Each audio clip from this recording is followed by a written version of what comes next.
Bago nga pala tayo magsimula sa ating content para sa ngayong araw na to, gusto ko lang ipakita yung mga nagawa ko na video. Nakalagay siya dito, playlist by playlist. Kung bago pa lang kayong nakakapanood dito sa ating YouTube channel, kung meron kayong tanong, hanapin nyo dito sa mga videos ko kung saan siya under. Halimbawa, may katanungan kayo tungkol sa Cameo Platter Cutter. Dito nyo yan makikita sa Cameo na playlist, or kung meron naman kayong mga printer na Epson 121, dito nyo siya makikita sa mga playlist na Epson 121, or kung Epson 5290, hanapin nyo yung playlist ko ng Epson 5290. At I hate to tell you this mga tropa, tumatanggap na ako sa ngayon ng mga yung tipong nagpapaguide sa mga printing business nila, kagaya ng paggawa-gawa ng mga stickers. Sa ngayon meron akong dalawang ginaguide, nagchat sila sa akin kung pwede ko daw silang i-guide dahil wala daw silang time manood ng medyo mahahabang video. Gusto daw nila yung tipong straight to the point na, yung tipong sabihin ko na lang daw sa kanila yung mga maaayos na materyales sa mga sticker printing business. And pumayag naman ako dahil kahit papano nawala yung Lazada affiliate natin. Sa tingin ko ito yung alternative way para kahit papano masustain natin yung channel natin. At inuulit ko sa mga gustong magpa-guide, message nyo lang ako sa ating Facebook page. Medyo mababa lang naman yung talent fee natin. At sa mga yung tipong wala namang mga budget ng ganyan, or yung tipong masipag naman kayo, panoorin nyo na lang isa-isa etong video ko. Again, hindi ko kayo pinipilit. Ginagawa ko lang to para kahit papano medyo ganahan din tayo sa mga vlogs natin. At alam nyo yon, yung tipong give and take lang din naman tayo. At available na nga pala etong Rocket PH natin. Naglagay na ako dito ng isang template. Kung gusto nyong mag-avail neto mga tropa, nandito lang yan, ilalagay ko sa description yung link ng aking Rocket PH. At meron pa lang akong nailagay na isang template, at sa susunod maglalagay pa ako ng maglalagay dyan. Ginawa ko tong Rocket PH natin para sa mga hindi nakakapag-avail ng one-time payment natin. Yung tipong pa isa-isa yung template na gusto nila, dito nyo makikita na i-upload yung mga template na ginagawa natin. So ayun lang, simulan na natin yung content natin.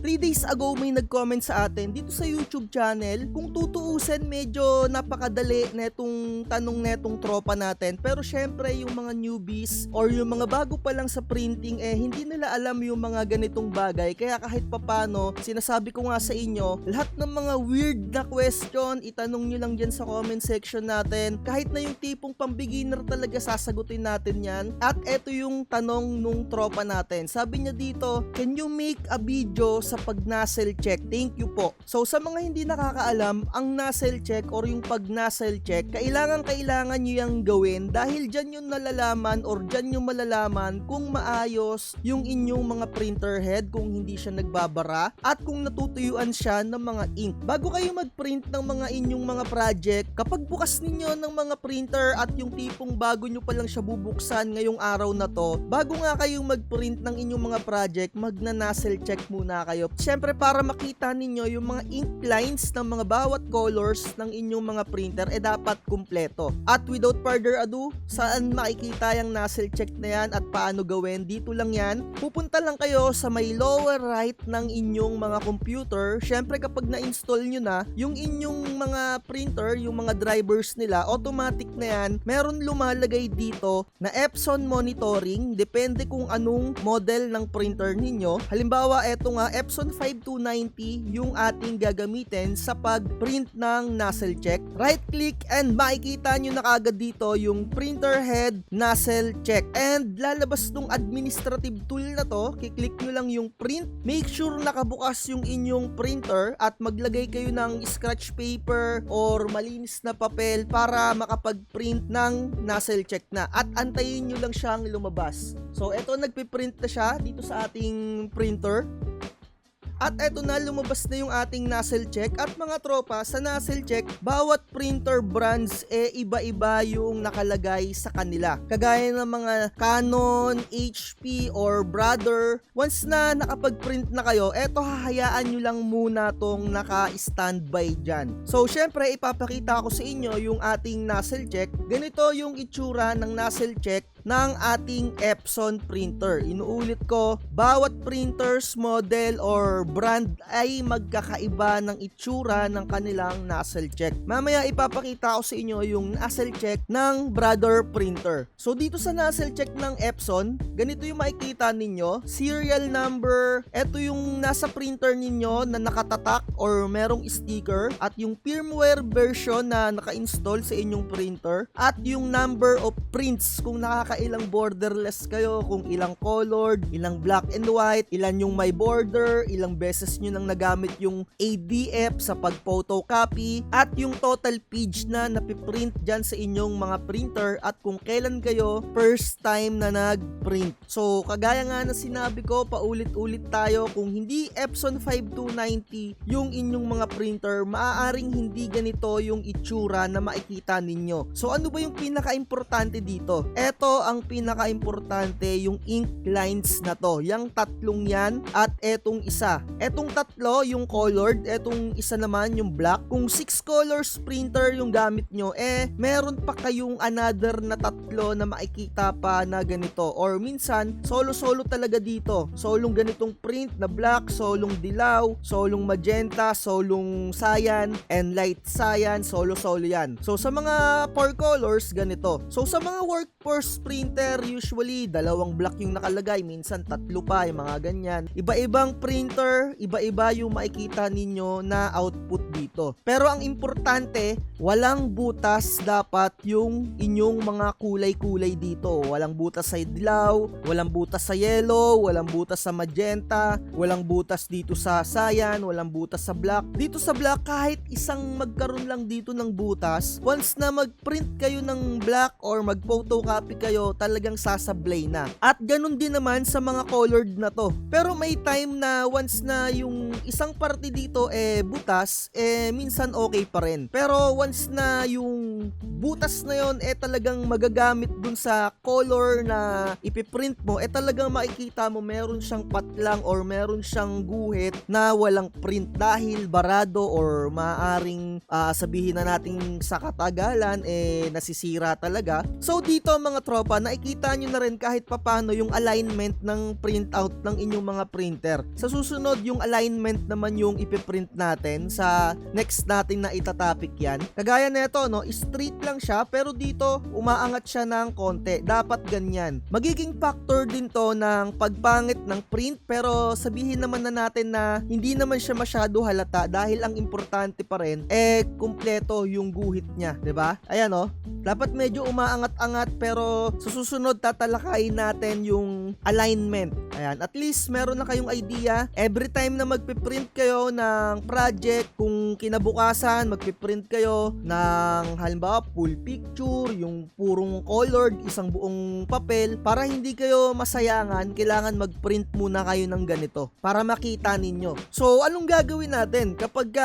may patlang-patlang dyan? Kaya hindi ko sa inyo pinaklik yung finish kasi kung merong patlang-patlang, kagaya neto, no, kung cleaning needed, ibig sabihin yan ay no, yung may butas-butas, dyan kayo magki-clean. So kung kumpleto naman, wala na kayong ibang gagawin dyan, kundi click nyo lang to. Inuulit ko, kung butas-butas or merong patlang, click nyo yung clean. So ilang beses kayong magki-clean? Depende kung ilang beses kayong pwedeng mag-clean kung hanggat hindi pa siya talaga bumabalik sa kumpleto. So kung talagang ayaw pa rin talaga, dun na kayo magpa-power clean na tinatawag. So paano naman yung power clean? Ira-right click nyo ulit dun sa Epson monitoring ng printer ninyo dito. Tapos hanapin nyo dito yung printer settings. Hanapin nyo yung maintenance, dito na kayo magpa-power clean. So, kung nakaka-4 na clean na kayo, or kung nakaka-5 clean na kayo, tapos butas pa rin yun dito, tsaka pa lang kayo magpa-power clean. Dito sa pagpa-power clean, medyo mauubos yung inyong mga ink. Siguraduhin nyo lang kung magpa-power clean kayo, talagang medyo madami talaga pang laman yung inyong mga ink dyan sa inyong mga ink tank. At buksan nyo yung ink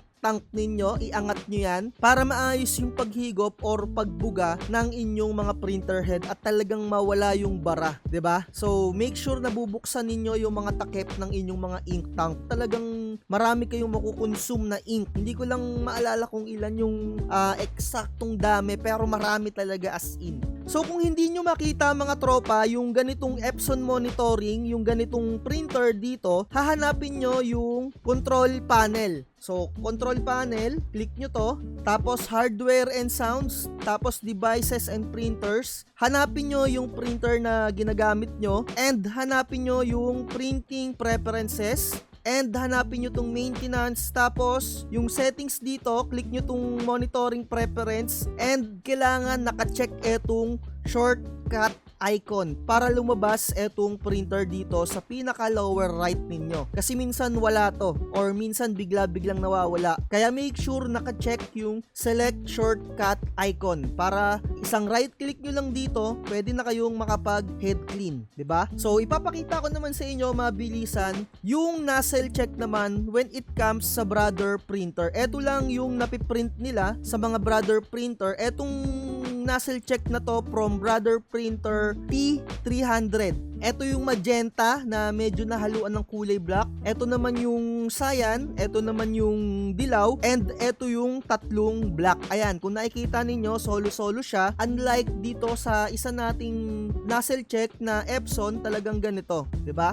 So, ang makikita lang natin dito sa nozzle check din ng Brother yung kanyang serial number. And iba pa yung ipiprint kung gusto nyong malaman yung number of total of prints ng Brother printer. Eto, yung user settings list, iba pa to dun sa nozzle check. Dito kasi sa Epson printer magkasama na. At inuulit ko, bawat printer magkakaiba yung itsura ng kanilang mga output sa mga nozzle check. Kagaya nito, merong butas dito sa part na to sa kulay black, and kapag ka nag-photocopy ako or nag-print ng black, talagang expected mo na merong sablay dun sa inyong magiging output. Ayun, sana kahit papano natutunan nyo to sa mga beginners dyan. Etong video natin para sa mga beginners talaga na magkakaroon possible na mga printer na Epson or kung ano pa man. Pero para sa akin talaga, mas maganda talagang printer Epson for printing business kasi napakadali niyang ayusin. Etong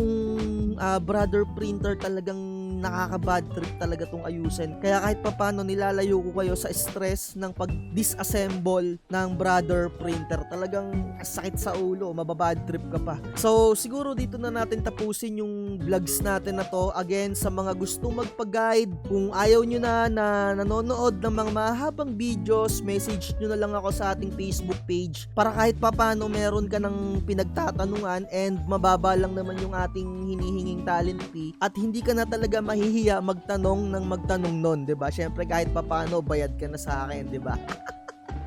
Pero inuulit ko, no, hindi naman sa pilitan to dahil yung mga videos naman natin dito napapanood nyo naman ng kahit i-browse nyo, 'di ba? So sa mga gusto mag-avail ng mga templates natin, kagaya ng mga ganito na nakikita ninyo for ID printing, in-upload ko na siya sa Rocket PH. Ito yung for 4R na naka-ready, ganyan, 'di ba? And ito yung mga pang combo, yung naka A4 na talaga namang papaldo kayo dito, sinisigurado ko. Ito talaga usually gamit na gamit to sa mga printing shop, 'di ba? So ilalagay ko na lang yung link ng ating Rocket PH dito para makapag-avail kayo na itong ID template natin for Silhouette Studio. So ayun na lang, like, share, and subscribe. Bye-bye. At lagi ko sinasabi, huwag magpapauto. Huwag kang magpapauto, mag-isip ka sa pilian. Sa laro ng buhay, dama ang tampuhan.